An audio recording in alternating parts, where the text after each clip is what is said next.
नमस्कार मित्रों, मैं हूं आपका दोस्त और होस्ट आरजे संजय। तो स्वागत है आपका क्राइम की एक और कहानी में। वीडियो शुरू करने से पहले मैं आपको कहना चाहूँगा, अगर आपने हमारे चैनल को सब्सक्राइब नहीं किया तो कृपया सब्सक्राइब ज़रूर करें और वीडियो को लाइक करना ना भूलें।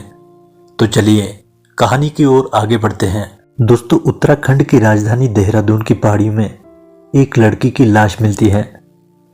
उसका हुलिया देखकर साफ पता चल रहा था कि वो लड़की किसी दूसरे राज्य से आई है।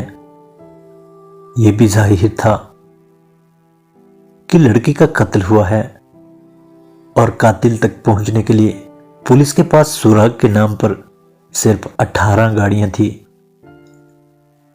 इनमें एक गाड़ी पर आर्मी लिखा हुआ था। वो गाड़ी जिस अफसर की थी वो एक लेफ्टिनेंट कर्नल था। अब ऐसे सिर्फ एक गाड़ी की बिना पर एक आर्मी अफसर को कातिल कैसे ठहराया जा सकता है? 10 सितंबर 2023 सुबह 7 बजे देहरादून के रायपुर पुलिस स्टेशन के एसएचओ को उस दिन सुबह सुबह एक शख्स ने फोन किया। फोन करने वाला इसी थाने की हद में पड़ने वाला एक गांव सोडा सरोली का ग्राम प्रधान था। लेकिन मामूली दुआ सलाम के बाद ग्राम प्रधान ने एसएचओ साहब को जो बात सुनाई उसने साहब के होश उड़ा दिए।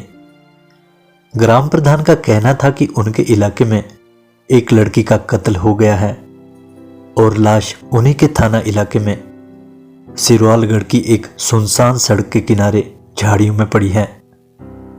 फोन करने वाले ने यह भी बताया कि लड़की के जिस्म में और खासकर सिर पर चोट के निशान हैं। रायपुर पुलिस स्टेशन के थानेदार अब दल बल के साथ बताई गई जगह पर पहुंच गए। खबर बिल्कुल सही थी। सिरवालगढ़ की सुनसान सड़क पर झाड़ियों के बीच एक लड़की की लाश पड़ी थी। मरने वाली लड़की की उम्र यही कोई 30 से 35 साल रही होगी। लड़की ने एक सिंगल पीस स्कर्ट नुमा ड्रेस पहन रखी थी।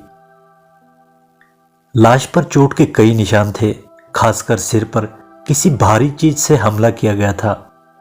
हालांकि लाश के आसपास कोई पर्स या आई कार्ड जैसी कोई चीज नहीं मिली जिससे लड़की की पहचान साफ हो पाती। हाँ, पास में एक टॉयलेट क्लीनर की खाली बोतल जरूर पड़ी थी। ऐसे में पुलिस वालों के लिए सबसे पहले मरने वाली लड़की की पहचान पता करने की चुनौती थी।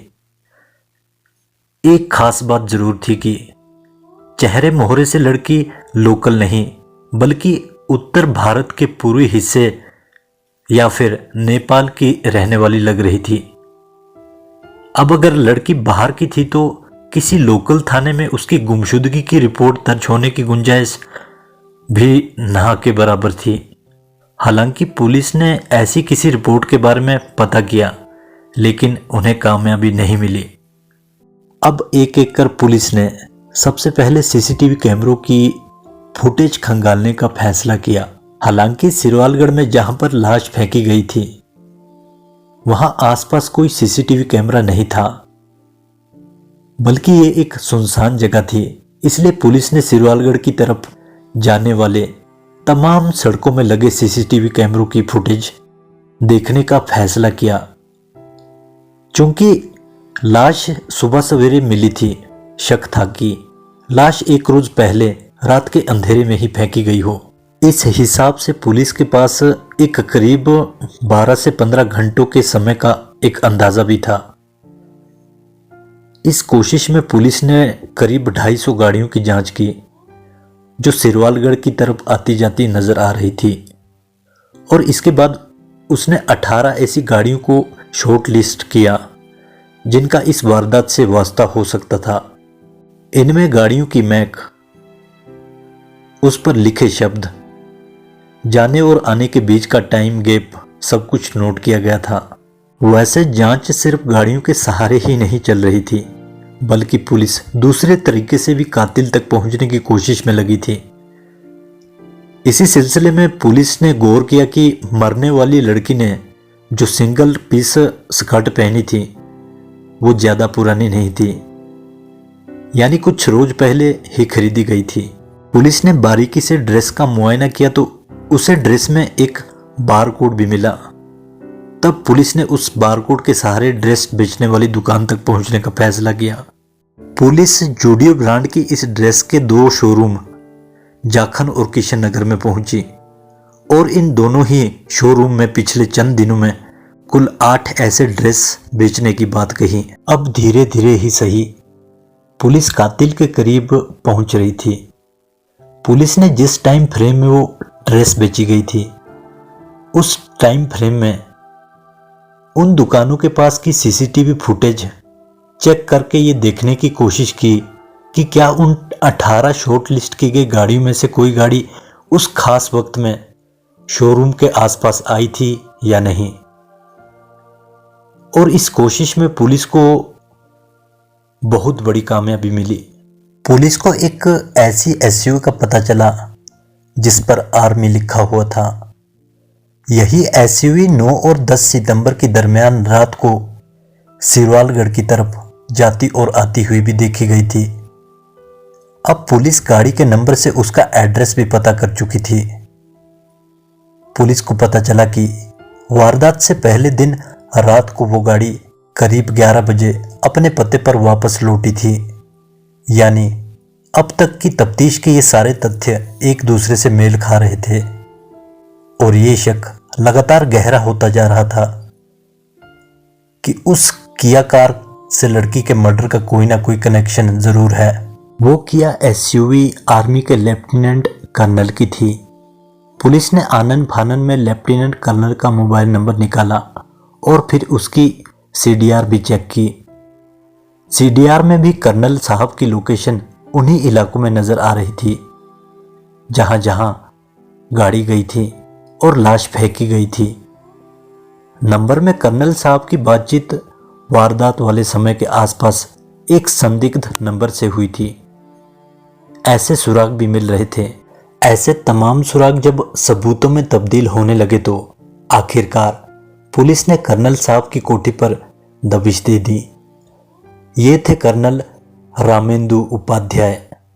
उपाध्याय ने पहले तो ऐसी किसी वारदात में शामिल होने की बात से इनकार किया, लेकिन जब पुलिस ने उनका सबूतों से सामना करवाया तो उसके पास गुनाह कबूल करने के सिवाय कोई चारा नहीं था। उसने माना कि उसी ने 9 सितंबर की रात को श्रेया नाम की उस लड़की का कत्ल किया था और कत्ल की वजह भी लड़की का पहले से कर्नल पर शादी के लिए दबाव बनाना, जबकि कर्नल पहले से शादीशुदा था।